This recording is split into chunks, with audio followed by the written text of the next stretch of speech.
Silakan penuntut umum yang mau bertanya kepada ahli.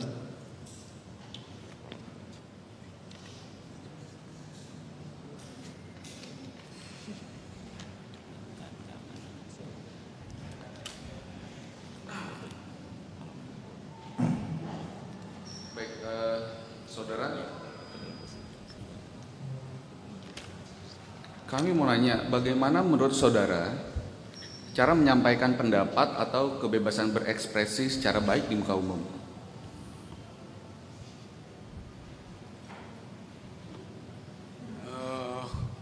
Saudara nggak tahu caranya, sehingga mesti tanya ke saya. Coba Saudara kan, pertanyaan. ya dijawab aja, kan saudara kan ahli katanya. Ibu,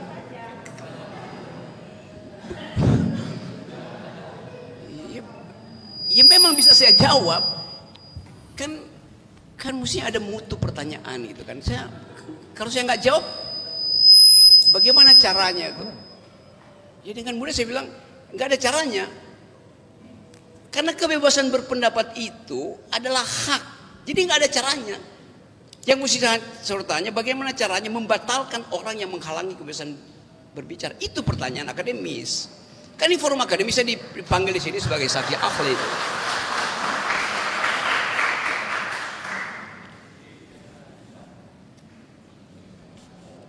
Apakah kebebasan berekspresi itu bersifat absolut menurut saudara? Tadi saya terangkan tadi barusan, ya supaya pertanyaan nggak diulang. Dia tidak absolut bila ucapan saudara itu tiba bersamaan dengan telunjuk saudara ke hidung orang yang saudara kritik. Di situ dia tidak absolut.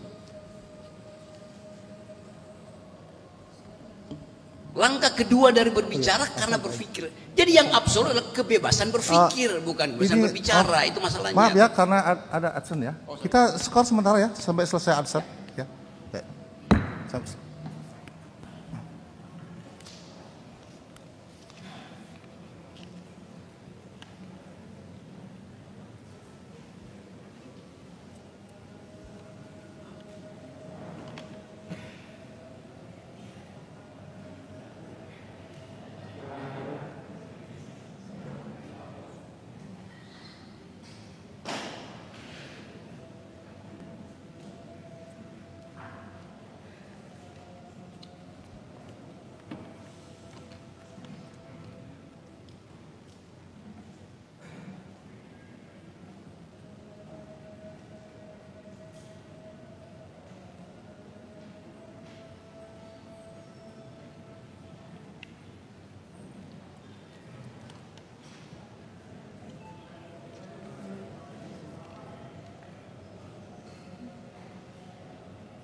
Ya, lanjut.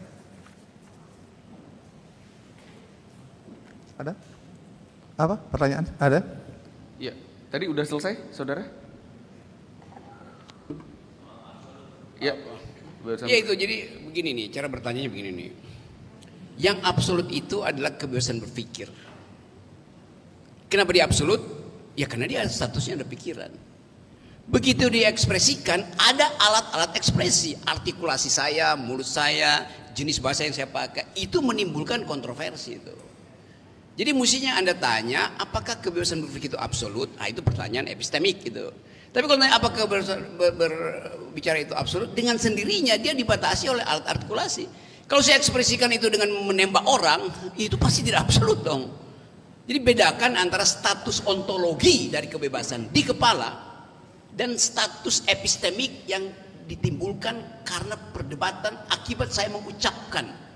Itu bedanya tuh. Apakah di Indonesia kebebasan berekspresi itu absolut? Ya elah. Di mana-mana prinsip tadi berlaku, mau di Indonesia, di neraka, di Kan itu dasarnya saya terangkan tadi. Aduh. So, tenang ya pengunjung ya, tolong tenang ya, supaya jelas pertanyaan. Ya, silakan. Saudara tahu kan Indonesia sudah meratifikasi Kovenan internasional tentang hak-hak sipil dan politik ke dalam Undang-Undang Nomor 12 Tahun 2005 tentang pengesahan Kovenan internasional tentang hak-hak sipil dan politik. Nah, di situ di dalam pasal 19 saya bacakan ya. Dikatakan bahwa pelaksanaan hak-hak yang dicantumkan dalam ayat 2 dalam pasal ini menimbulkan kewajiban dan tanggung jawab khusus. Oleh karenanya dapat dikenai pembatasan tertentu. Tetapi hal ini hanya dapat dilakukan sesuai dengan hukum sepanjang diperlukan untuk A. Menghormati hak atau nama baik orang lain. Betul. Oke. Nah, bagaimana jika kebebasan berekspresi itu tidak menghargai hak ataupun nama baik orang lain? Apakah itu absolut?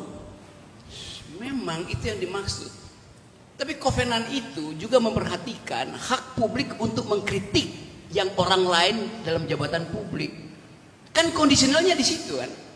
Jadi kenapa Kovenan itu dimunculkan? Untuk membedakan orang lain, person in law yang statusnya adalah orang dan yang statusnya adalah lembaga.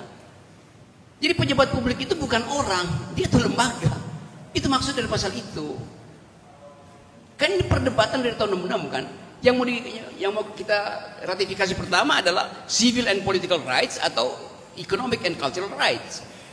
Ternyata lebih susah meratifikasi kewajiban negara terhadap hak sipil dan kebudayaan dibanding dengan soal tadi, karena nggak ada konsekuensi APBN untuk menghormati hak asasi manusia di dalam kasus itu.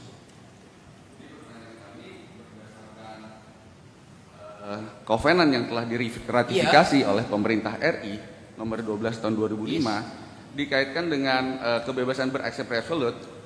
Apakah Indonesia menganut kebebasan berekspresi yang absolut? Bukan yang absolut, yang tadi kan tadi disebut kecuali itu menghina orang lain, itu menghormati hak orang lain. Sekarang di dalam kasus ini yang orang lain itu siapa? Kan gak ada orang lain di sini kan? Jadi nggak relevan itu Anda ajukan sebetulnya. Karena ini soal kritik terhadap pejabat publik, itu masalahnya. Di dalam pejabat publik nggak ada kovenan tentang itu, nggak ada kovenan internasional untuk mengatur kritik terhadap pejabat publik. Beda statusnya itu.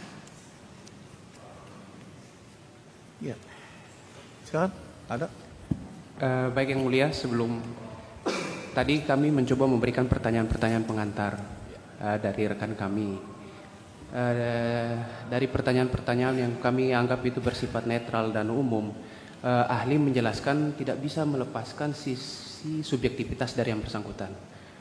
Mohon izin Yang Mulia, Arthur Best dalam bukunya The Law of Evidence mengatakan kurang lebih syarat daripada keterangan ahli.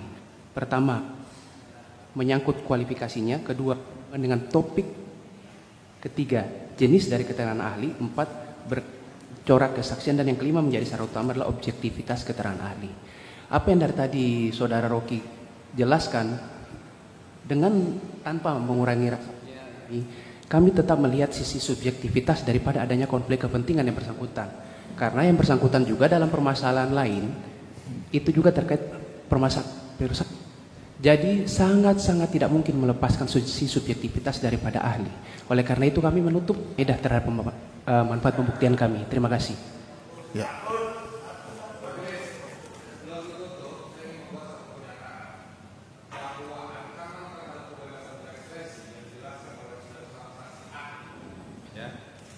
Ancaman terhadap kebebasan berekspresi sebagaimana dijelaskan oleh saudara saksi ahli dalam beberapa tahun terakhir selalu diadili oleh jaksa penuntut umum.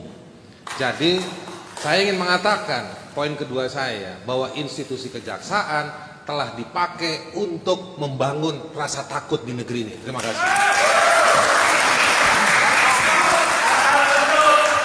Nah, baik. Begini ya, saudara. Ya, kalau sudah tidak ada pertanyaan, saya mungkin ini kalau tadi ahli kan sudah disumpah ya. Jadi tidak akan ada mungkin unsur subjektif atau unsur apalah di semua itu kan. Nah, memang saudara akan mengekspresikan apa yang saudara memang selaku ahli, apa yang disampaikan di sini selaku. Memang bukan ada unsur selain itu ya, ajar subjektif tidak ada ya. Nah, cuman ya tadi sudah banyak juga dijelaskan ya saudara ahli. Tentunya kami secara umum saja. Mungkin tadi sudah menjelaskan saudara ahli. Saya coba menanyakan pendapat ahli ya. Apa yang dimaksud dengan kebebasan berekspresi itu apa sebetulnya? Hakikinya itu aja. Itu apa sebetulnya itu? Kebebasan berekspresi itu apa? Pengertian. Itu pertanyaan yang Ya. akan membatalkan keberatan jaksa tadi. Kenapa? Karena kebebasan berekspresi itu subjektivisme seseorang itu. Jadi memang you nggak bisa bedain subjektivitas atau subjektivisme itu. Yang mana yang Anda maksud tadi itu? Kan ekspresi saya adalah hasil subjektivisme saya sebagai subjek yang otonom itu. Enggak, pengertian Iya, kebebasan berekspresi itu menurut saudara apa? Itu yang saya mau terangkan tadi. Setiap kali saya ucapkan ekspresi saya, di dalam kepala saya didrive oleh kemanusiaan yang adil dan beradab.